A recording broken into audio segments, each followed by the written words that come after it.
Eu queria que você abrisse a tua Bíblia junto comigo no Evangelho de João, capítulo 5. João 5.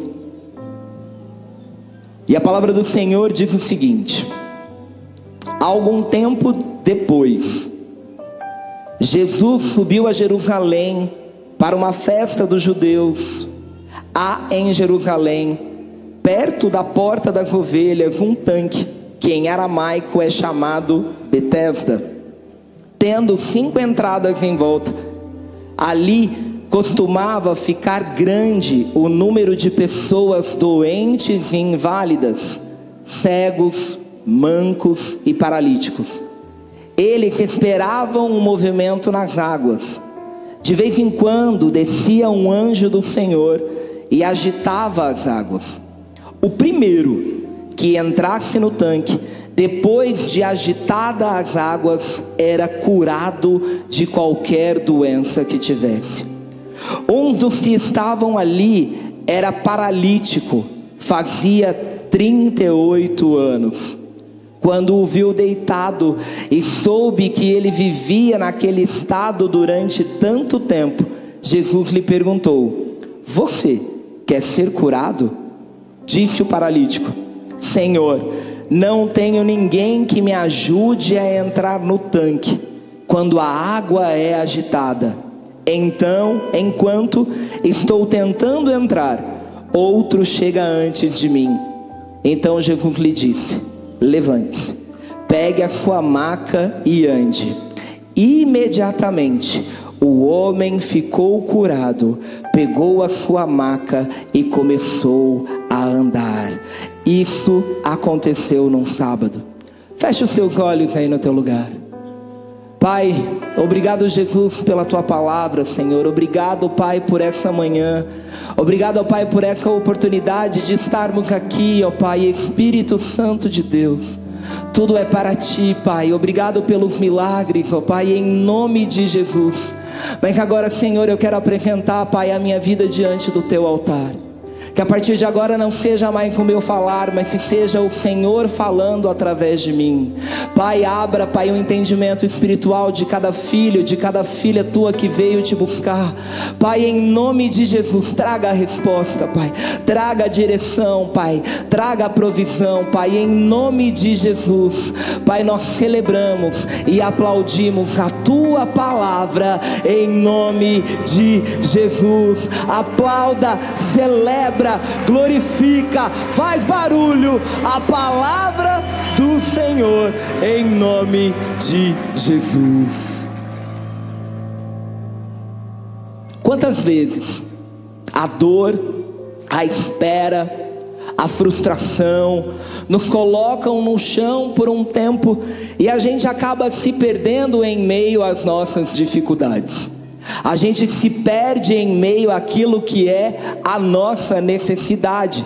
E a gente acaba experimentando de uma fragilidade física, uma fragilidade emocional, uma fragilidade naquilo que é o nosso ânimo, naquilo que é o nosso vigor, até mesmo uma fragilidade naquilo que é a nossa fé.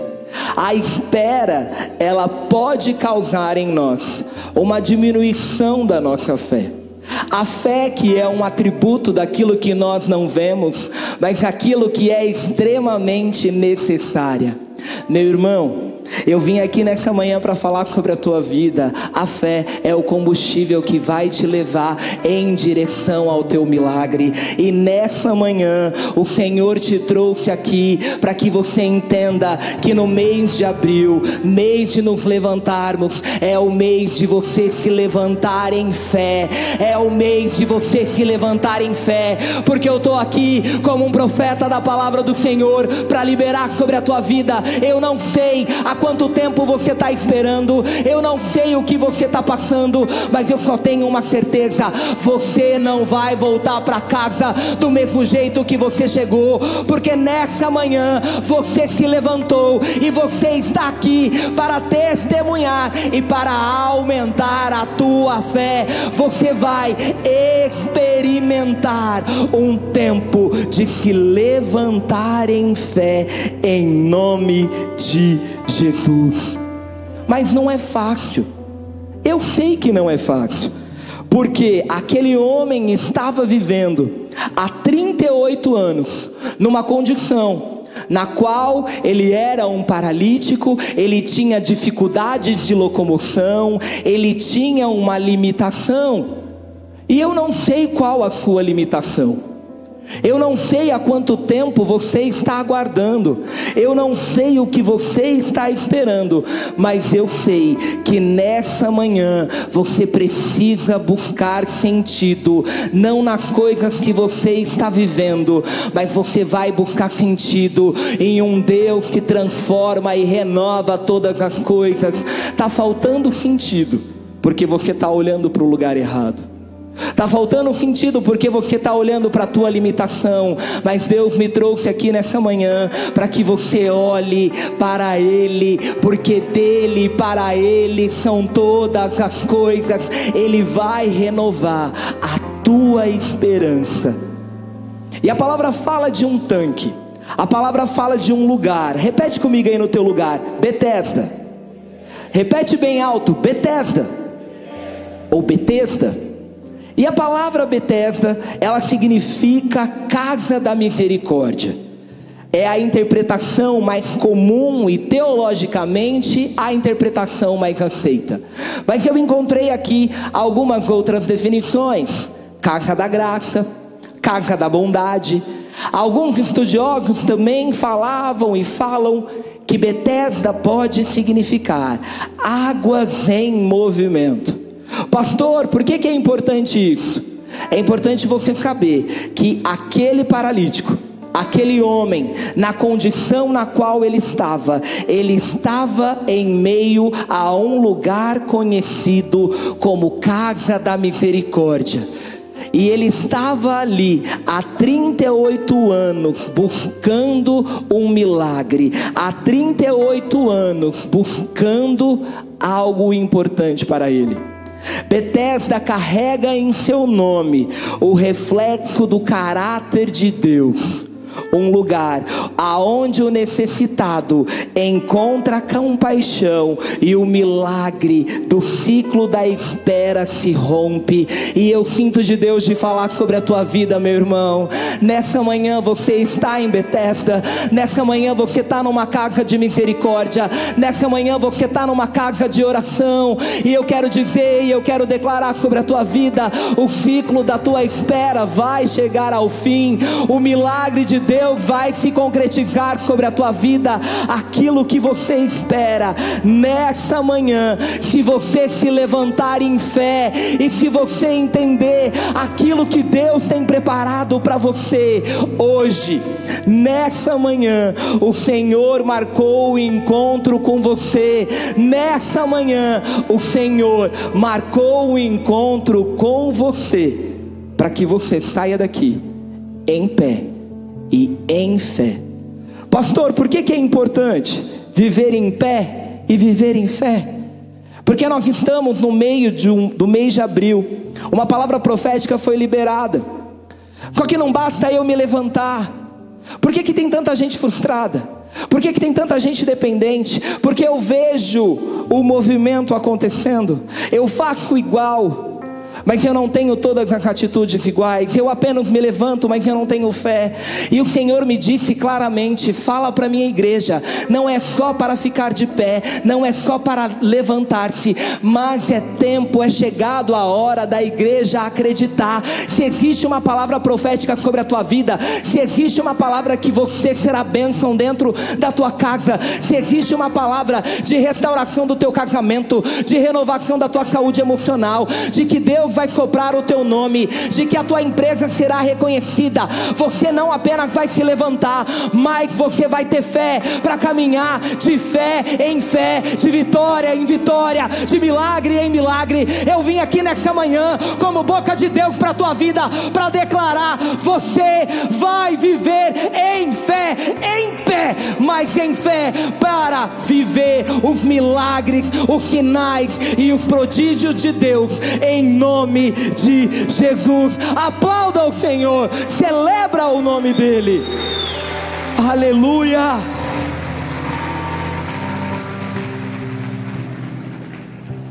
Só que difícil, porque a gente precisa viver e vencer alguns inimigos para permanecer de pé e para ter fé todos os dias. E a primeira coisa que aquele homem teve que viver, que teve que vencer, e que nós aprendemos com ele, é vencer a crença limitante. Aquele homem tinha uma limitação. Aquele homem teve que viver a limitação física que ele tinha há 38 anos. E existia uma crença que aquele homem, aquela água, enquanto ele olhava para a água, limitado na sua maca, e a água se movimentava, alguém era curado. Enquanto aquele homem olhava para a água, Jesus olhava para aquele homem. Enquanto aquele homem olhava para a água, Jesus olhava para aquele homem. Jesus está olhando para você nessa manhã. Jesus está olhando para a tua casa nessa manhã. Jesus está olhando para a tua causa nessa manhã. Jesus está olhando para você. Às vezes você está esperando que algo externo, que alguém de fora, que algo aconteça, mas nessa manhã o Senhor está falando: a primeira transformação será de dentro para fora. Essa porta você vai abrir por dentro. Essa porta você vai abrir, porque o Senhor está renovando, está restaurando, está mudando, está instigando a tua fé. A fé não espera a água se mover. A fé obedece à voz de quem manda levantar. Quantas vezes a gente acha que a única saída é sair de casa? Quantas vezes você, passando por problemas dentro do teu casamento, passando por dificuldades dentro do teu relacionamento, você fala: ah, pastor, chega, não dá mais não. A única saída é largar daquela mulher, aquela mulher é chata demais. Pastor, você não sabe como que é aquela casa, aquele filho, meu Deus do céu, nem parece que é gente. Ou às vezes lá no teu trabalho, você está sofrendo perseguição lá dentro, e você está cansado, e para você o único caminho é chutar o pé e sair fora daquele lugar. Ou talvez você se condiciona a viver dentro de um relacionamento, porque a tua dependência emocional, e você se diminui para caber em lugares que o Senhor não te quer lá dentro. E você fala: não, pastor, quando casar ele muda. Ei, se não mudou até casar, depois vai piorar, irmã. Olha para o teu marido que está aí do teu lado, vê que ele é do mesmo tamanho que ele era antes. Você, marido, não vai olhar para tua mulher. Irmão, vigia. Ela pode falar que a gente está um pouco gordinho. Você nunca fala que ela está diferente no tamanho. Ela evoluiu.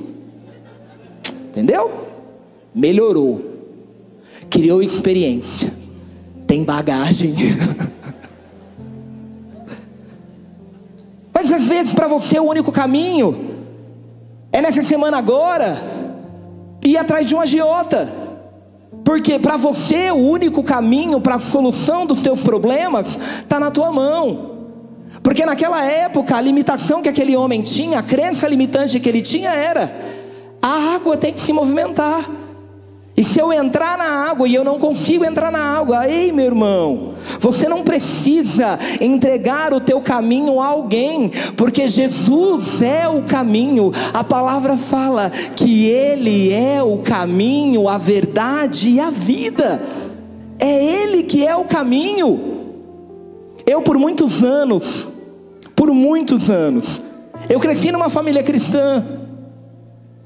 Só que quando eu tinha 12 anos de idade, os meus pais se separaram.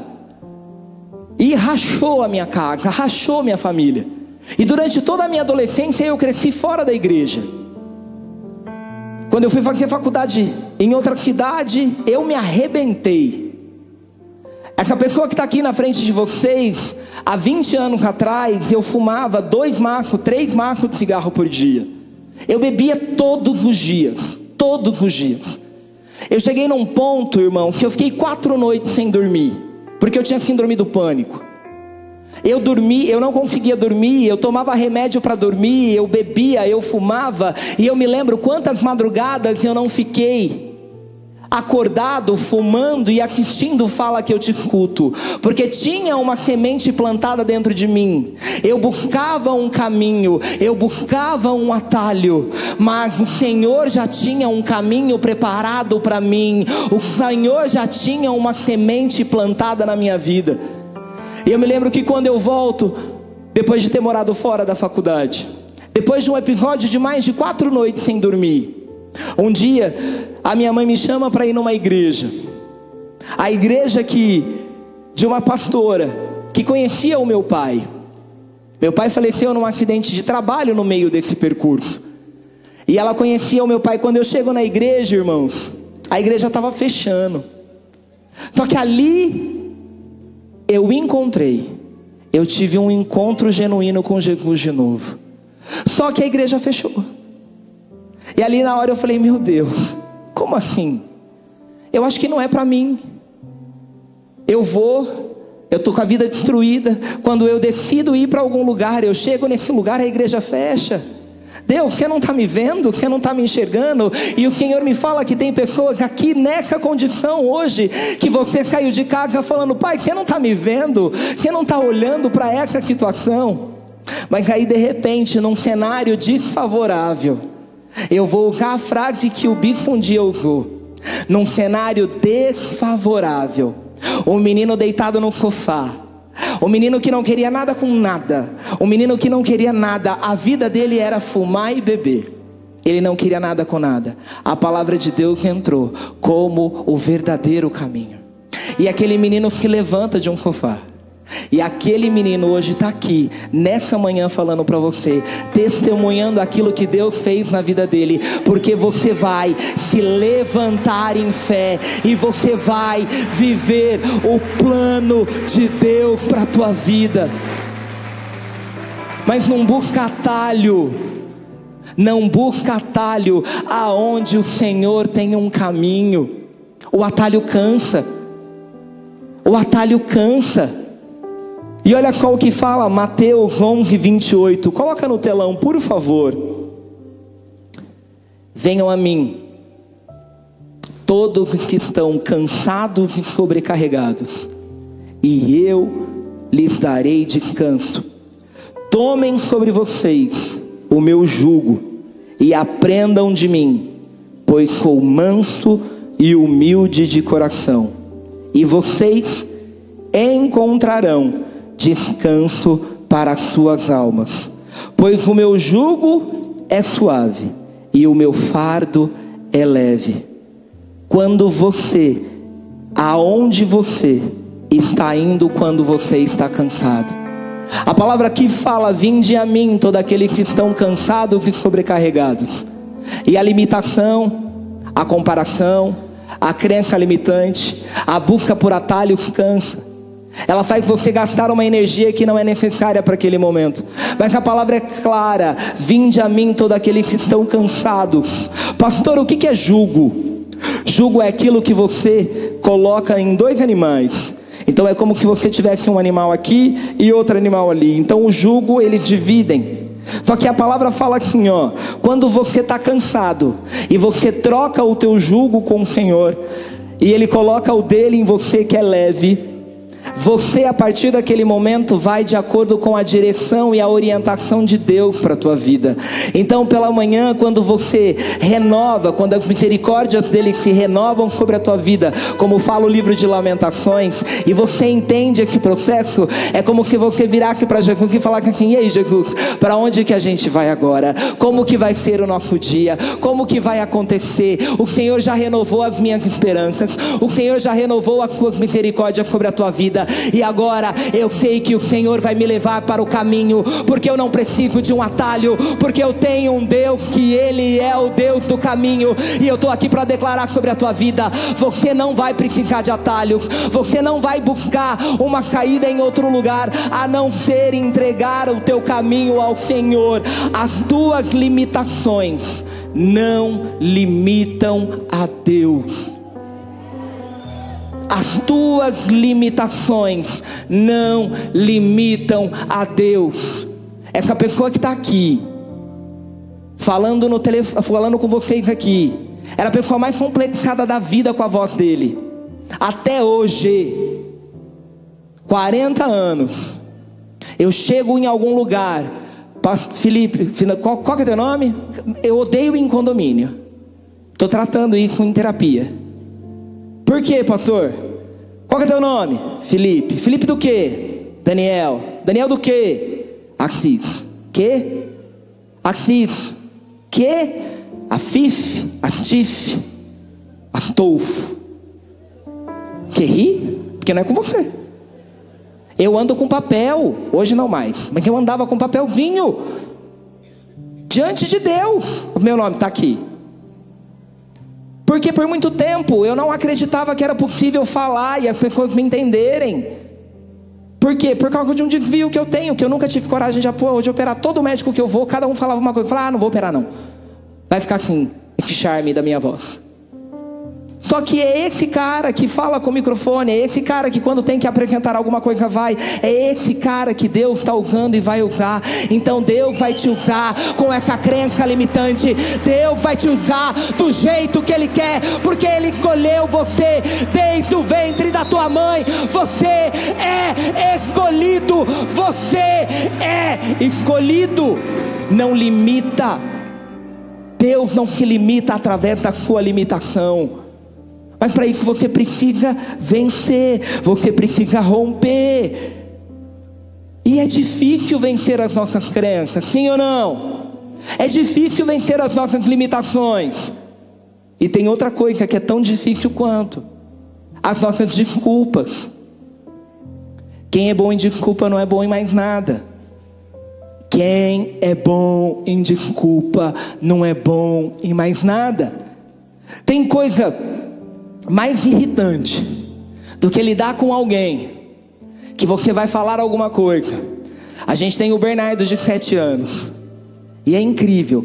Todas as vezes que você vai falar alguma coisa com o Bernardo, ele fala, não fui eu. Ele está com o negócio na mão. Não, pai, é porque eu não queria. Não, porque eu não sabia. Não, pai, é porque é irritante você lidar com alguém que em todo tempo tem uma desculpa. Coloca João 5:6, por favor, no telão. Vamos ler junto comigo, no 3. 1, 2, 3. Quando...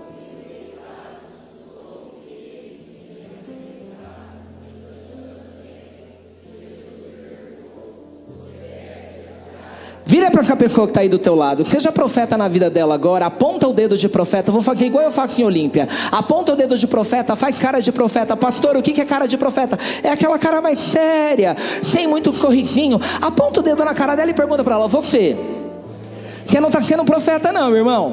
Você quer ser curado? Pro treino foi bom. Agora vira para a pessoa que está do outro lado, com cara e voz de profeta. Pergunta na cara dela e fala: você quer ser curado? Isso é uma pergunta, sim ou não? Qual que é a resposta? Ou talvez que eu gosto do que eu tenho, eu não quero ser curado. Tá tudo bem. Era uma pergunta. Era necessária uma resposta. O Senhor fez apenas uma pergunta para aquele homem. E ele esperava uma resposta. Mas aquele homem vem com desculpas. Olha só como que foi a resposta dele. Coloca o próximo versículo. No 3, vamos ler junto. 1, 2, 3. Disse o paralítico: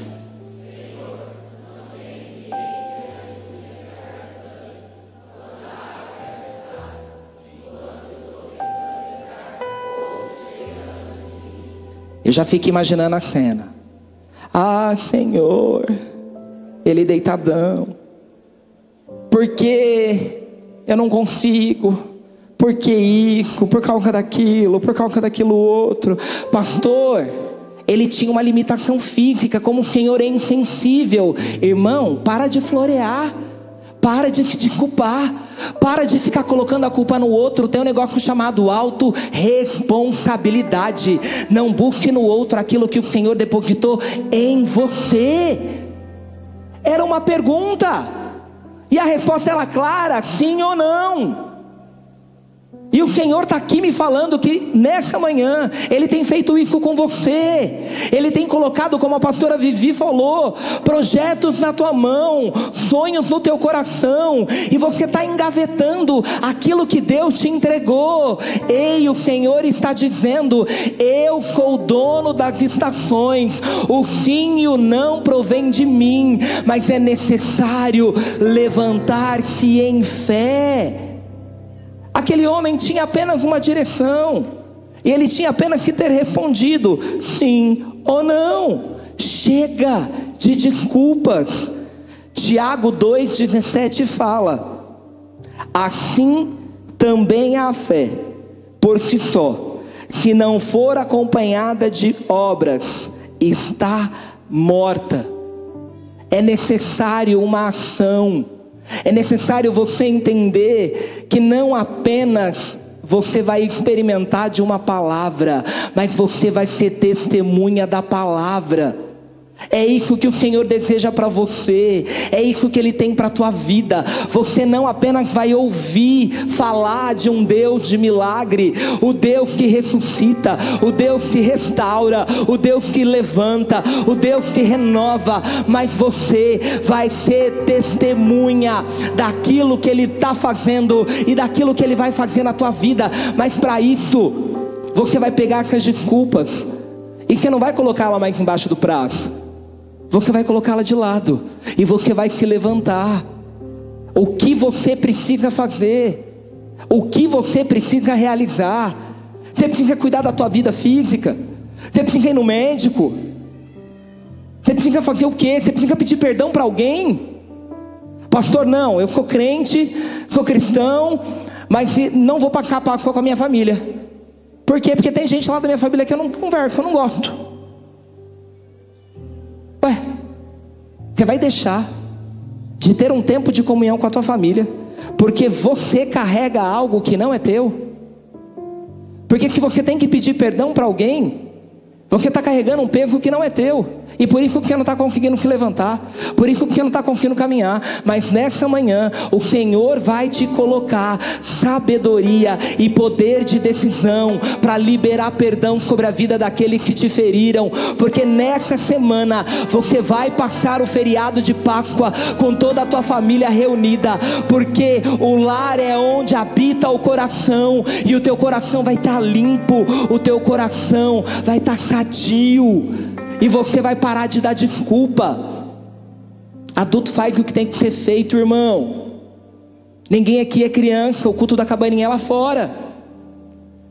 Você é adulto, então faça o que tem que ser feito. Para de desculpa, para de limitar aquilo que Deus tem para você por conta das suas desculpas.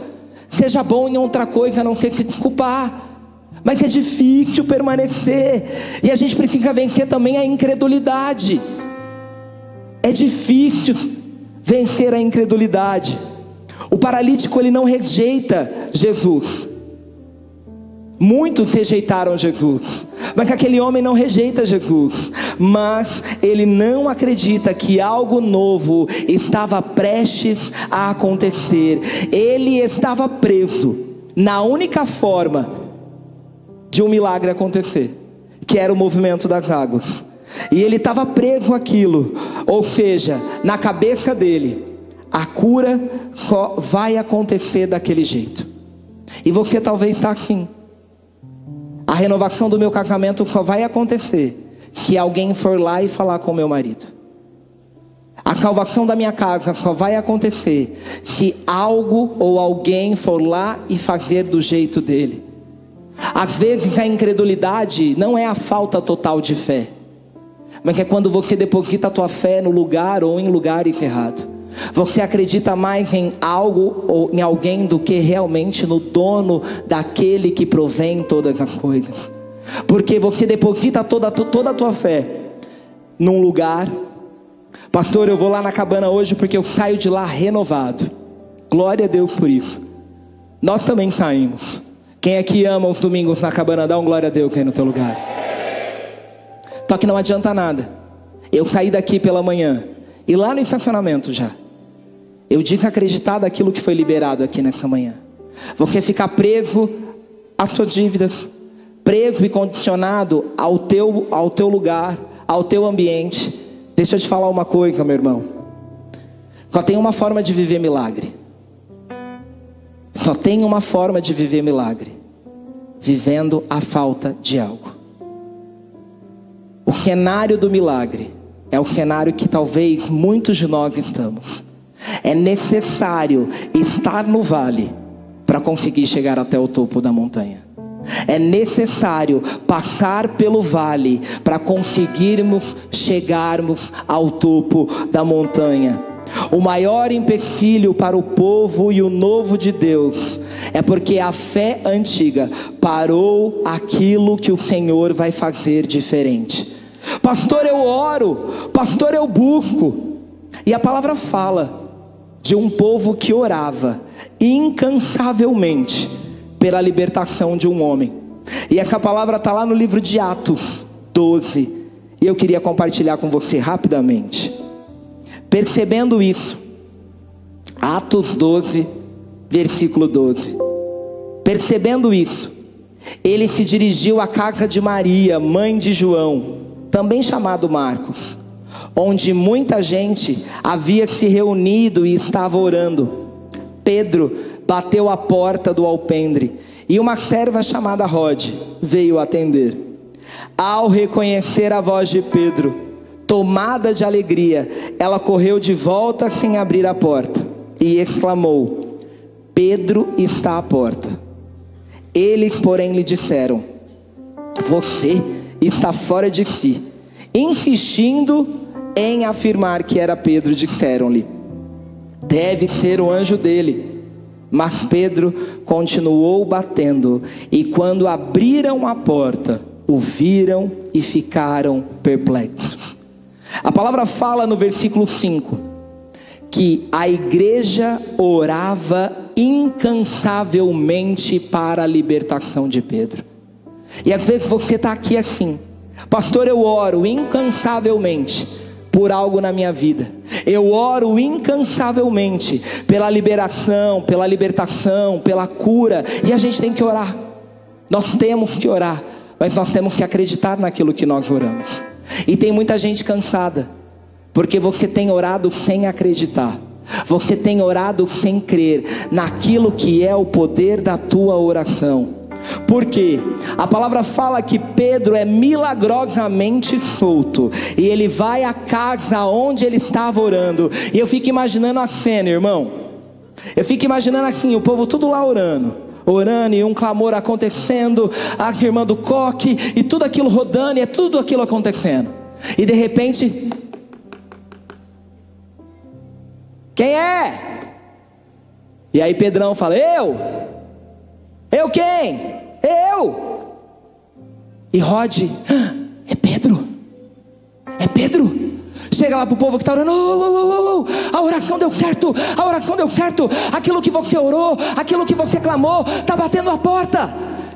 E aí você, incrédulo, descrente, fala: é o anjo dele. Não acredita.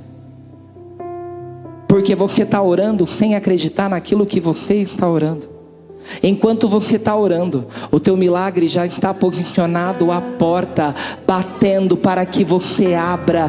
Pedro ali fora representa a oração e a resposta de um povo que ainda não esperava em receber. E eu estou aqui nessa manhã para liberar e para declarar sobre a tua vida: a resposta da tua oração estará batendo a porta. Às vezes nós oramos com palavras cheias de fé, mas com o coração cheio de medo e sem expectativa para receber aquilo que Deus tem preparado.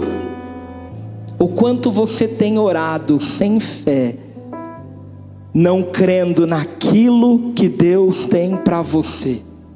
Aquele paralítico no tanque de Betesda, ele se levanta fisicamente. Em Atos 12, Pedro se levanta sobrenaturalmente de uma prisão. Mas em ambos os casos há uma barreira. Qual barreira, pastor? O paralítico não podia andar, então ele não podia levantar. O Senhor dá uma direção para ele, dá uma ordem para ele: levanta e anda. E ele que levanta. O milagre acontece no momento que ele que levanta. E no caso da prisão, Pedro sai milagrosamente. Pastor, então o que há de comum nos dois casos?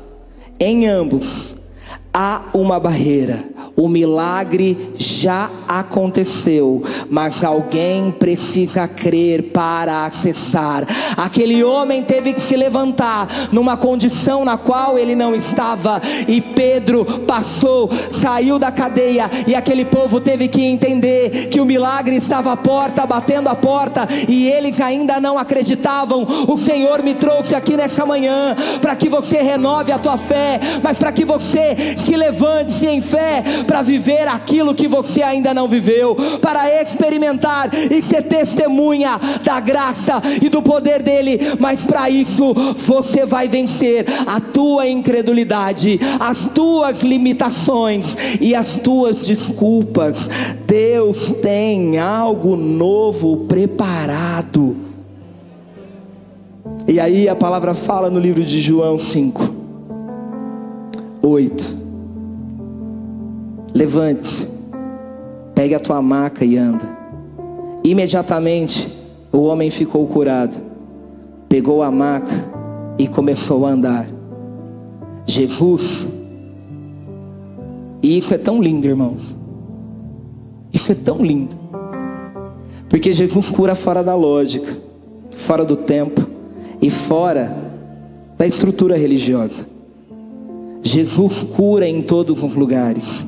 Ele é o mesmo ontem, hoje e sempre. E pastor, por que ele pede a maca?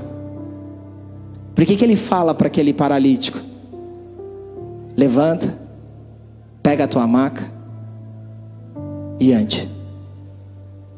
Porque a maca que torna um instrumento do milagre de Deus na vida daquele homem.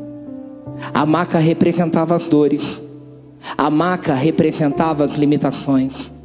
E hoje o Senhor está falando para você: levanta, pega a tua maca e anda. E eu queria que toda a igreja ficasse de pé.